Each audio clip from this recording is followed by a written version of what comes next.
What is up, guys? Haven't made like a legit video in, I don't know, month, 2 months. I've been busy. I've had nothing really like exciting come through. I'm trying to make good content. Anyway, I got some LT1 content today. It is 96 SS 6-speed stock. It's got some wheels on it. It's got a true dual Borla exhaust on it and some headers. So if you know anything about 96, 97 cars, you can't really tune the damn things. They're expensive. And this car is clean as hell. Clean as hell. So it's got a Tick short throw in it too. Thanks, Tick. You make a great short throw. We were talking about it. I didn't know this car was this clean when we were talking about it. So I just thought it was some run-of-the-mill 96, 97 car. I didn't know it was an SS or anything like that. So when we were talking back and forth, I was like, yeah, we can just 0411 swap it, you know, no big deal. And the 0411 swap, the wiring straight up looks like shit. I'm not gonna lie to you. You have to take that whole wiring harness out and then you can try to make it look good, but like I have never really succeeded in doing that. My skill set just doesn't do that. So what we're gonna do is take out the OBD1 PCM from Corbin's car, and we're gonna slap it in there and just OBD1 swap it. So that's what we're gonna do. So since the car is so clean, I don't want to ruin it. So I still have a heart, yes, and you damn right I would cut a hole in the trunk for that son of a bitch to change the fuel pump. You know, I would. But it's only got like 56,000 miles on it. But yeah, that's really the only reason I'm not 0411 swapping this thing. Unless it would be like a torque head setup or something, but I told him, like we sat here and chatted for about 15 minutes before he left. I was like, look, dude, well, I can't do that to this car. Let me just OBD1 swap it. I'll go buy him another PCM. It's not a big deal. So that's what we're gonna do. So let me get on it. Let me slap the PCM in there, put a bass tune on it, and then let's just go through the steps of how to tune one of these. We'll start up in speed density with it. We'll go drive it around, various RPMs and loads. I'll show you. It's different than HP tuners. You kind of need to know what the hell you're doing with it. Yeah, let's get to it. All right, so I got the PCM swapped. Easy, 2 10 millimeters, and you just unplug them and plug the new one in. So, God, it is hot outside today. It's not hot, it's like humid, it's like muggy. I was in Alabama for a week, and I come back to this. This is ridiculous out here.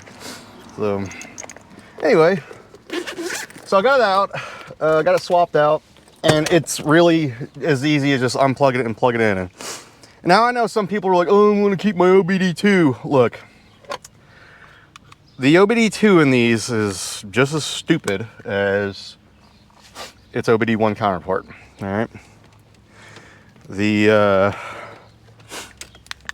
only reason they went to OBD2 is because of emissions purposes. So they added rear O2s and a crank sensor for misfire codes. That's it, all right? They didn't do anything else. It's the same damn programming. There's nothing special about OBD2, nothing. You can just pull codes off of it, yay. I can pull codes off of an OBD1 PCM as well. I think everybody just mistakens it for, you know, the paperclip method or whatever. That's just 93s only, all right? Doesn't work on 94, 95. 94, 95 are flashable. Hey, Brandon, why didn't you go with, why didn't you just tune the stock PCM, the 96, 97 PCM? Well, because it sucks, that's why. The software sucks, not the PCM, the software. The software sucks major ass. And it's expensive too, like super expensive. Well, why didn't you 0411 swap it? Look, this car is way too clean to just do a hack like 4X, you know, setup on. I have tried my damnedest to make one look good, and it just never cooperates with me. So that's why. So this car, like I said, this car is way too clean for that. So now to tune this, all we gotta do, since I think I already have Corbin's tune on mine. So what I'm gonna do is just flash a a 96, or not a 96, like a 95 6-speed tune on it, and go from there. So we're gonna load the bin.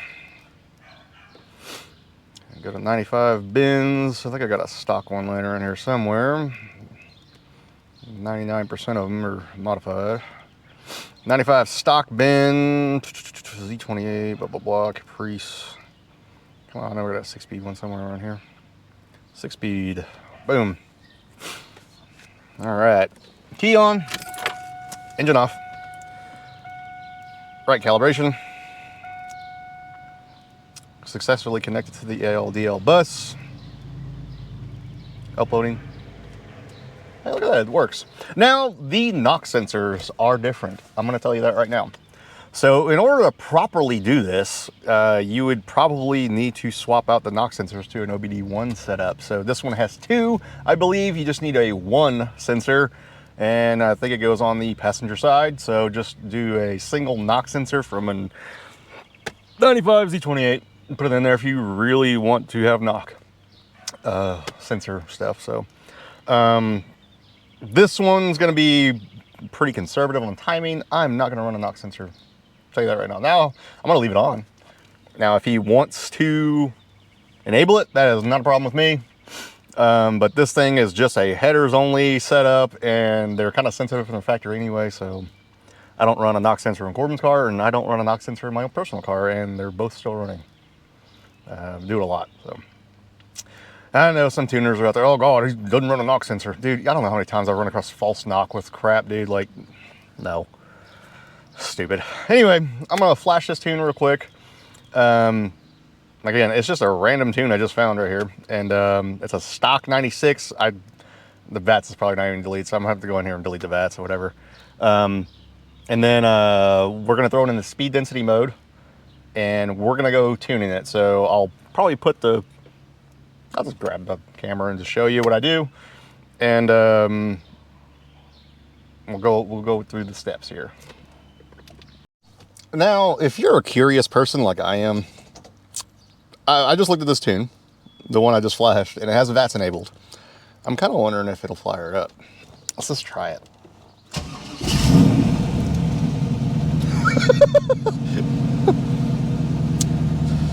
Yeah, it'll fire right up.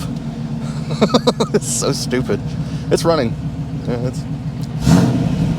it'll fire up with a VATS doesn't even have to be deleted. So when they charge you for a VATS delete, come on, dude. So stupid. VATS on these cars is under the steering column, and it's just a resistor mod. That's it. It is not, the PCM does. Obviously, the PCM doesn't give a shit. It's not. It doesn't even. It's not even the same VIN number. It's not even the same car. Stupid. It's got a check engine light. I'm gonna see what that check engine light's for. See if it's anything in our control here. I have a couple of codes. We got error. We got MALF, M-A-L-F, 43C. So that is going to be the knock sensors. We got EGR code, and we got an ESC failure. So that is going to be ICM. I'm going to replace the ICM in it before I even go and do anything with this thing, because it's not going to run right. I'm going to do all that stuff, and I'm going to delete the skip shift and all that, and I'm going to throw it in speed density mode. And we're gonna see how well it runs, and then I'm gonna go and we're just gonna go tune it. So at the end, I'll throw the wideband in it because I need to take out one of the O2 sensors, and we're gonna see how close we get with it. But yeah, this is just an exhaust only car with an intake. He took out the SS intake and he put the other one in there for more horsepower, because the stock SS intake doesn't flow well at all. All right, got it flashed. I don't have a check engine light now. Now, I don't think the ICM throws a code every time, like illuminates it. It'll probably be in the background though. But let's go for a spin in speed density mode. I keep smelling this plastic, and I think it's just the headers. So hopefully I'm right. I don't think the AC works in this thing at all. It's all right. I don't know what this person's doing. Okay. Ooh, I need to suit this seat up. I like my leg just a little bent when I drive a 6-speed, because I don't want to be all the way extended when I gonna drive this thing. Yeah, I keep smelling this plastic. I don't know what that is. It smells like my car when I first put headers on it. Like those headers sit really close to the heater box, so pretty sure that's what that is.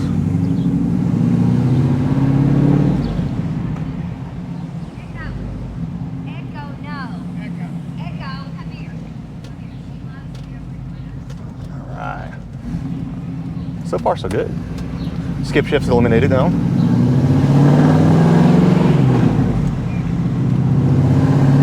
Oh, this thing sounds good. He was looking for a 2 out the left exhaust and couldn't find one locally. I've got one, but I don't want to sell it. So, but yeah, that's what really makes these cars, man. It's like that 2 out the left exhaust is really cool. V6 Challenger. God. Dumb. God, so dumb. Don't even waste your time on one of those. If you own one, just sell it. That's so stupid. Get something else. Get an LT1. Oh, yeah.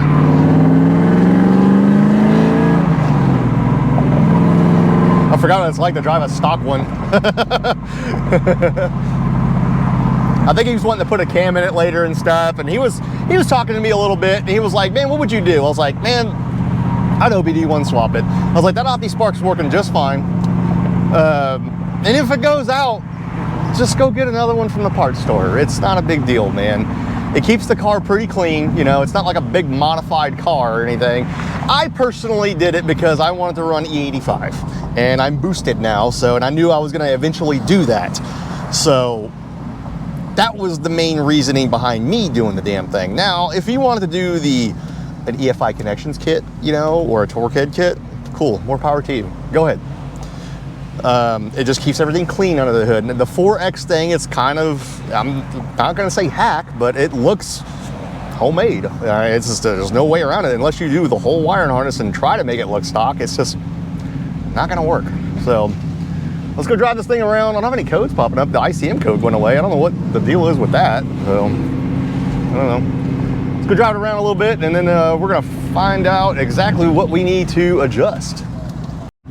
All right, so I pulled over real quick. I know you saw me pulling over. So I pulled over real quick to check and see what that smell was. It's wiring loom. It was burning against the headers. So I moved it off as best as I could. It should be okay. I don't smell it anymore, so I think we're good. And it looked like he put some DEI heat tape on the heater box, which is a good idea too, because it'll melt that heater box. There was like, I'm a really performance-oriented guy, and I love just trying to make something fast. Like, that's just how I am. Hell, I have a, you guys probably don't know, I bought a Harley.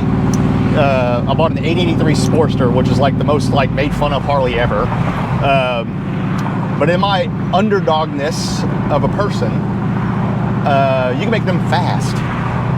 Not with the stock CCs or cubic inches or anything. You can do a big bore kit. So I found a 1275 kit with it.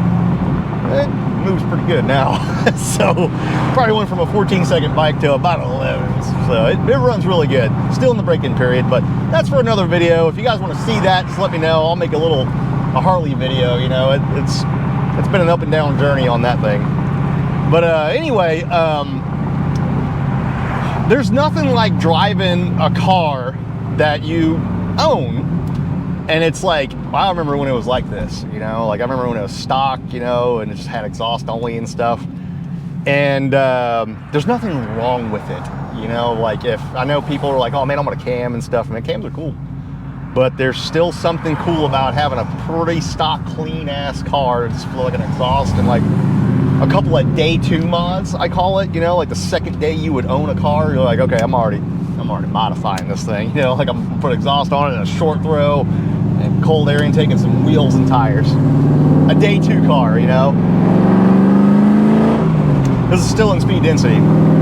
stock map too, like stock. I haven't touched the VE table, so it's actually doing really good, and it's not doing a lot of adjustments. So we're gonna see how far off it is. But with one of these, you really truly need to do a good 30-minute drive. Like you really need to do various RPMs and loads. And what I mean by that is just get into it. You can kind of look over here, and if it says PE mode, get out of it. Okay, you're in too much throttle, so just get out of it. I don't know, the factory computers ignore the O2 sensors in PE mode.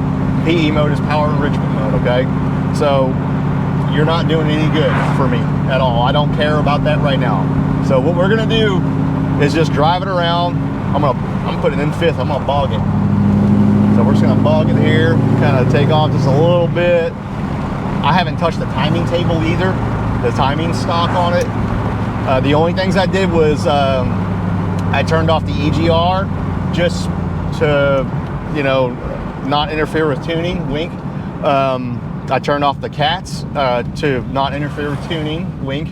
I turned off the air pump as well, which it only comes on cold starts anyway. So all the air pump does is it pumps fresh oxygen into the cats, so to heat up faster and to make them work faster. So that's all the air pump does. It does nothing else while the engine is at operating temperature. So I know people are like, oh, get rid of all that junk. All it does is clean up the engine bay. That's all it does. It doesn't affect performance whatsoever, unlike the old ones where it was belt driven and they took quite a bit of power.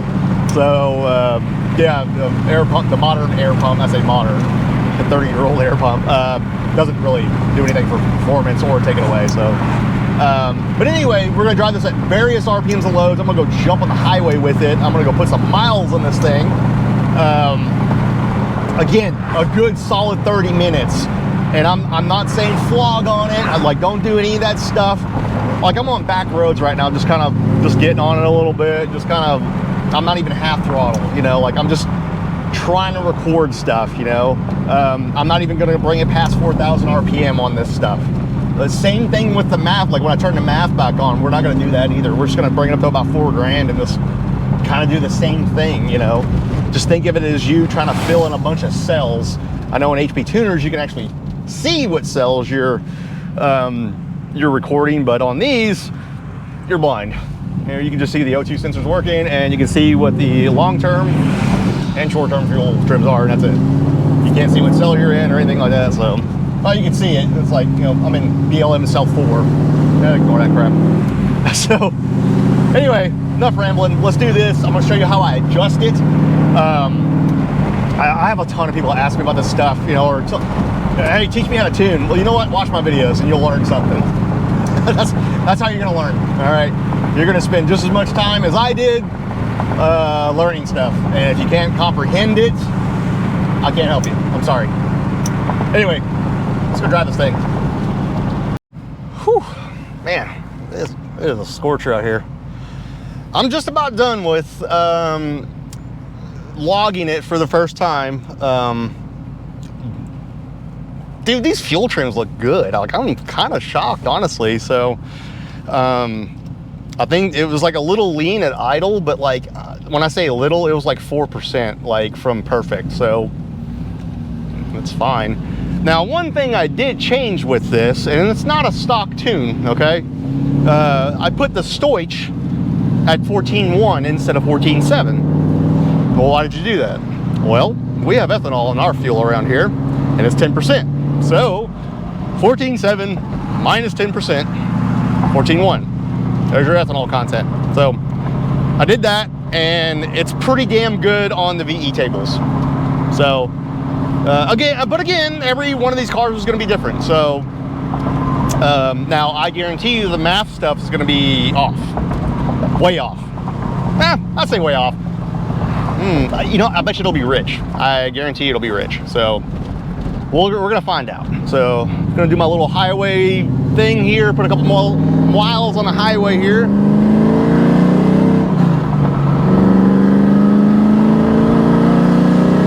I don't care who you are. I don't care how slow this car is. This car sounds good. I dig it. Put a couple more miles on it, and then we're gonna look at the fuel trims. We're gonna look at the VE table. I'll show you how to adjust it, and then we're gonna put it back in MAF mode, tune the MAF, and then I'll probably add a little timing here and there, make it a little lighter on its feet, and then we'll put the wideband on it and see what the wideband says. It'll probably be damn close to what I want it to be at, and call the customer. He's gonna pick it up tomorrow. So let me get to my little parking lot over here, and we'll adjust it.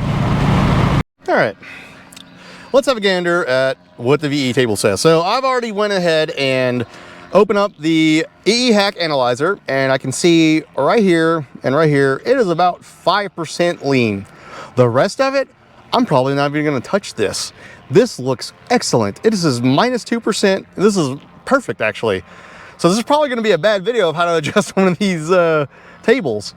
Now, there is a program called Trimalizer that you'll use. So you'll make a file from here, and you will paste it into Trimalizer and then paste it into your tune. So right here, I'm gonna do, let's see, about right here is where I'm gonna add some fuel at. And this is just decel probably, which it's not gonna make a big difference. They're gonna go in here, gonna go to the air fuel metering. I'm gonna go to the VE primary 400 RPM to 2000, and we're gonna add 5% right here of fuel. So 1.05. Execute, and we're gonna look at it, and you see the little notch right here. We don't want that, all right? It's gonna be a little rough. So what we're gonna do is I'm gonna select this, and I'm gonna go to the smooth function. And I like to do 0.5 on the smooth function. That's what I like to do. So we're gonna smooth it, and notice it changed some other tables here. And that's still not smooth enough. And you can go in here and hand smooth this too if you want. So, and sometimes I will do that. And this is just, you're probably not gonna feel this right here. You're never gonna notice this. This is for my own damn peace of mind, and it just looks better. There's that, that, and that. Bring that up to right there. Boom. And since this thing is so close, I'm not even gonna go log it again in, yeah, you need to save your changes. I'm not even gonna go log it again in speed density mode. So turn the MAF disable off, and I'm gonna leave the VE enabled because it primarily runs off the MAF, but it uses the VE as a backup. So I'm gonna leave it like this, save it. I'm not gonna add any timing right now. And then we're gonna go in here to make sure it's disconnected. I think it is. Yep, disconnected. I go in here to flash hack, load the bin, and then key on, engine off, right calibration successfully. You'll hear the fan here in a second. It'll do it. I can hear it. I'm sure you couldn't have heard it. Why did it not do that? What the hell? So I know it didn't change anything actually. It might not have even, no, it had to have. So let me load it again. It's gotta change stuff. Oh. Let me get this thing situated here. Load bin. Right calibration.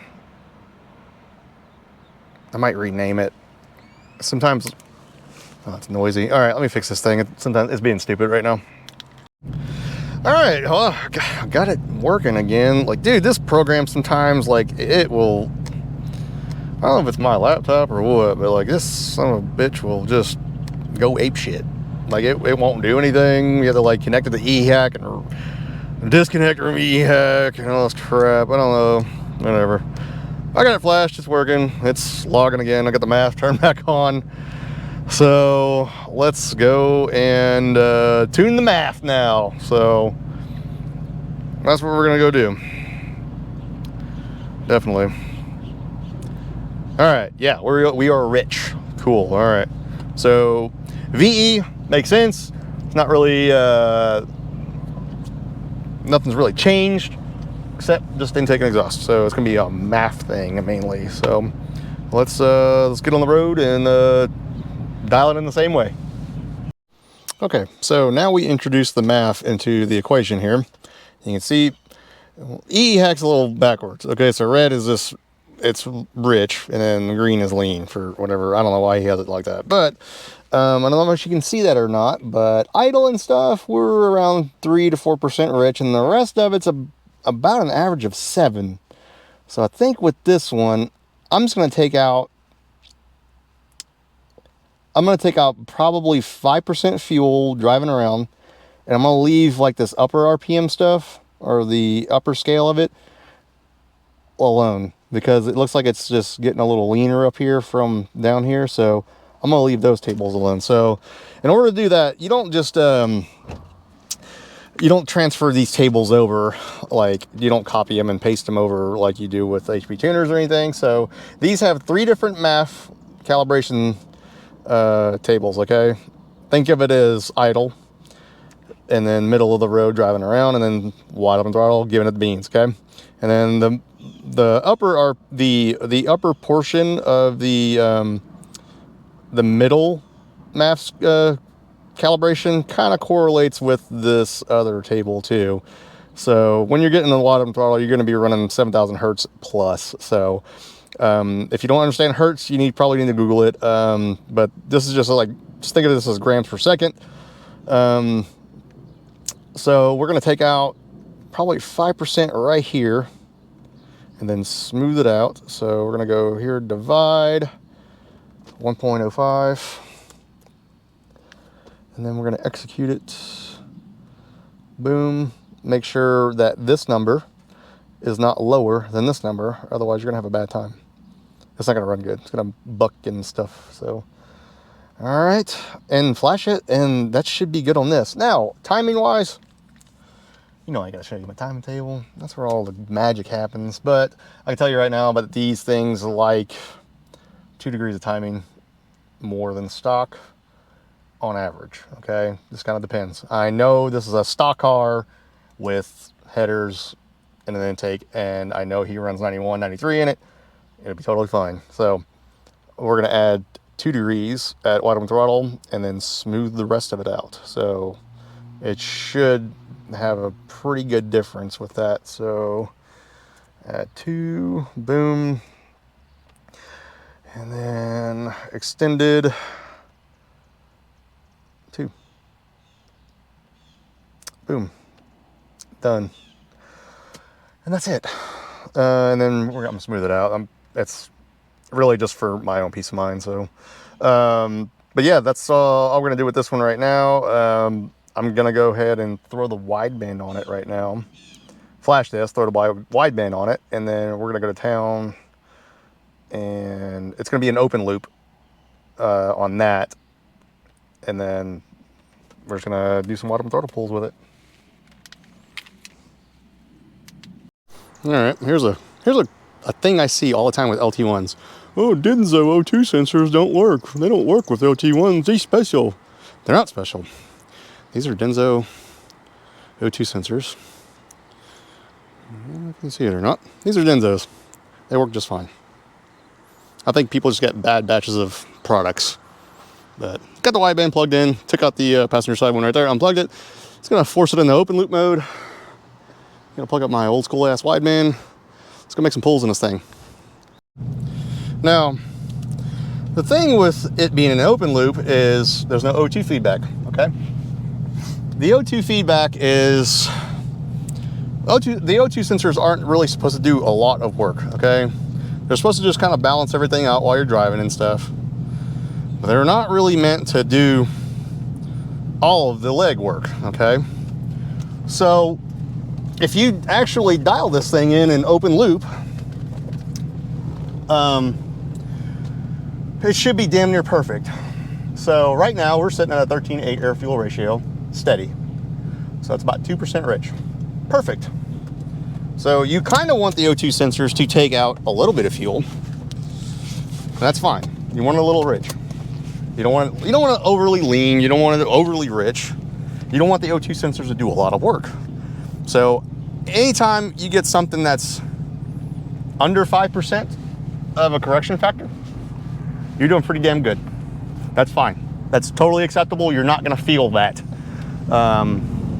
Yes, there's room for improvement, but you're kind of splitting hairs after that. That goes with the LS1 stuff too. So, so I always aim for about 2%. I always say that, you know, hell, if it's 3 to 4 or whatever, you got a couple of little spots, I don't care. It's fine. It's not going to hurt anything. So, so right now, open loop, no O2 feedback, drives fine. We got upper 13s, lower 14s. That's exactly what we want, and it's totally fine. It's not going to be in the 15s, it's not going to be in the 12s, it's not going to be in the 10s. You want it somewhere around there. That's why they call it Stoich. Stoichiometric, stoichiometric, whatever the hell it is, that's what it's going to be. So the whole point of that number is for it to meet that number. And then in PE mode, that uses a multiplier to multiply whatever that number is. So a theoretical number, so 14.1 in this case. And then to get your AFR at wide open throttle, there's a PE versus RPM. I always aim for a 13.0 air fuel at wide open throttle. It's exactly what these things like. For 12.8, 13.0. You get about 12.9 in a couple of spots, totally fine.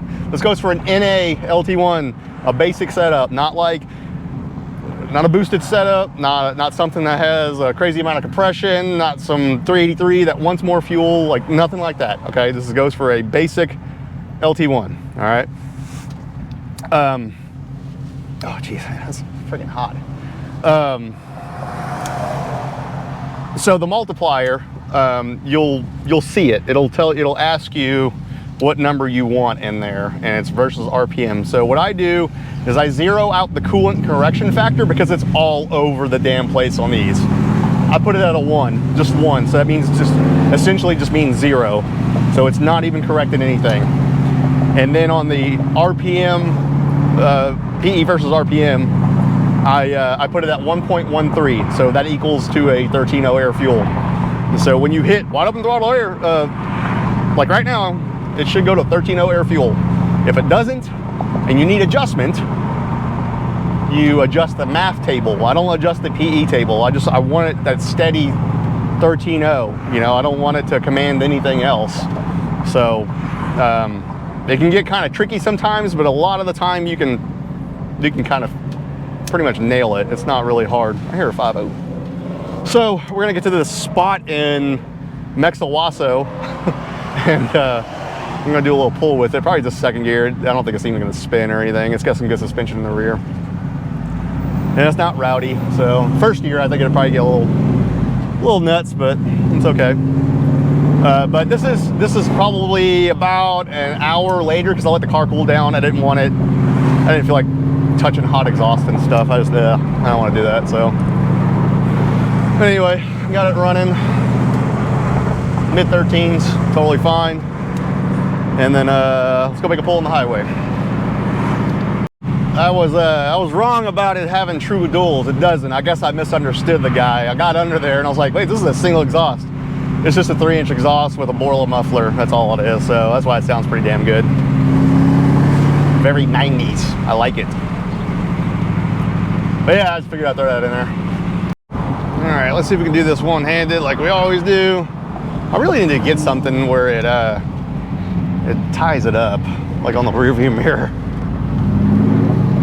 Oh well. All right, here we go. Let's see what it does. Let's go from about $3 grand.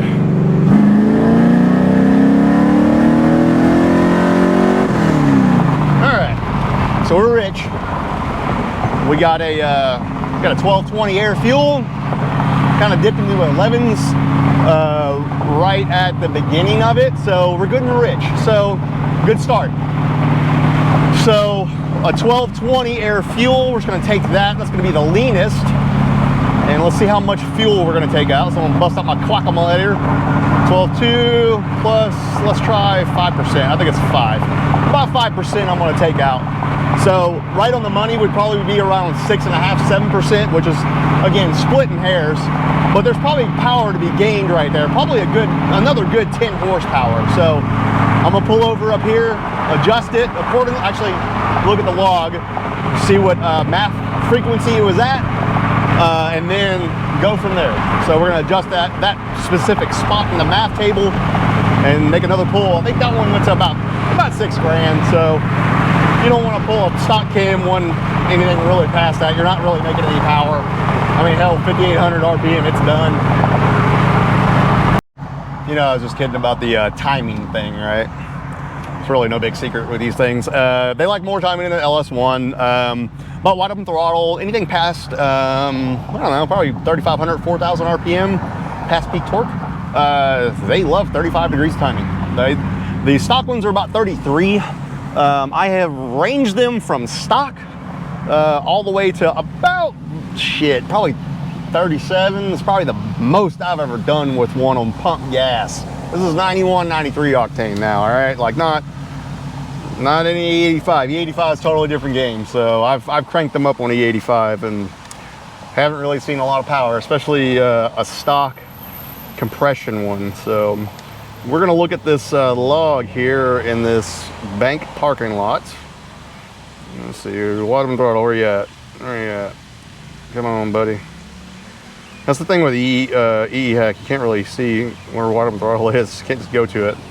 Okay, so we have bump, bump, bump, bump, bump, bump, bump, bump, bump, bump,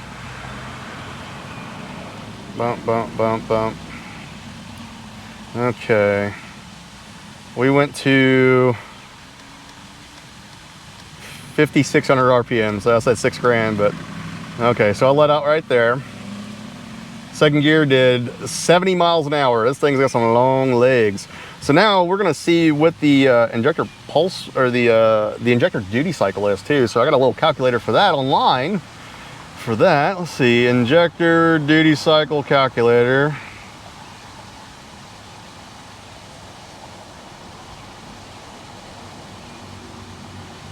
Okay, and then I think Stealth 316 is the best one.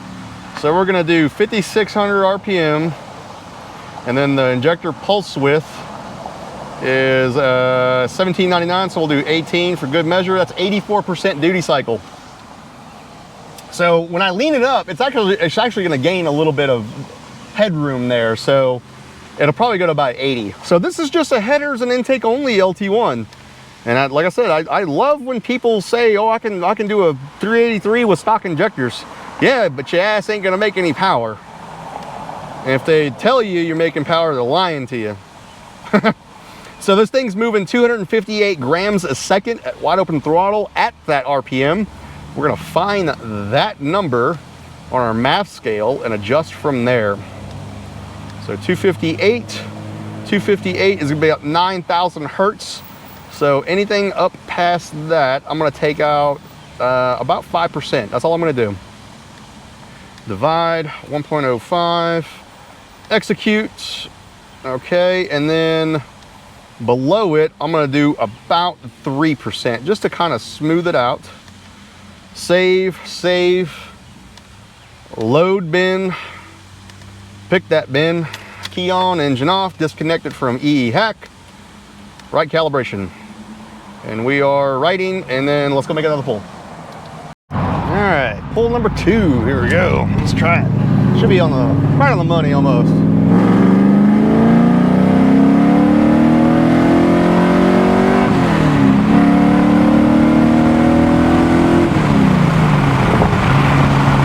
Still a little rich. About 12.5. It's okay to ease into it. Felt pretty good. That's a pretty solid little pull right there. Let's go adjust some more. All right, looking at the log, the injector pulse width went down to a 16.8, and on the Quackamator at 5,800 RPM, 16.8 is 81.2% duty cycle. So we're getting there. We're getting leaner. It's fine. 81% is not bad. That's totally within the realms of those injectors. You start getting 90, 95, you probably should be careful. It's still safe, but you probably won't want to modify it anymore. Like you're not adding any more air. You're gonna be running really lean, and you're gonna run out of injector. So I just flashed it. I leaned it up another 4%. let's go for another quick rip. And hopefully this is the end of it. I hate like just ripping on customers' cars, like just over and over again. But you gotta do what you gotta do sometimes. And this car, it ain't hurting anything. It'd be all right. It's an LT1, man. It'll handle it. Let's go make a rip. All right, rip number 3. Third time's a charm, right? Oh, come on. I got a car in front of me now, so it'll be all right. I'll let them go a little ahead of me. Cool thing about this car, you don't have to really look for cops too much because it's just accelerating. It's not really a big deal. All right, here we go. Let's see, 3 grand.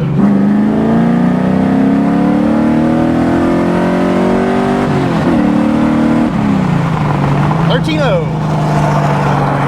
Felt a lot better too. Hell yeah. Right on the money. Kind of spicy. I like it. I like it. Well, we're gonna go back home, take the wideband out, put the regular O2 sensor back in, contact the customer, tell them to come grab it, and then let's do some final thoughts on it. Probably not gonna do a walk around on it. Yeah, I'll do a walk around on it when I get to the house. It's just a stock LT1 with some exhaust and an intake, baby. That's all it is. Pretty fun to drive.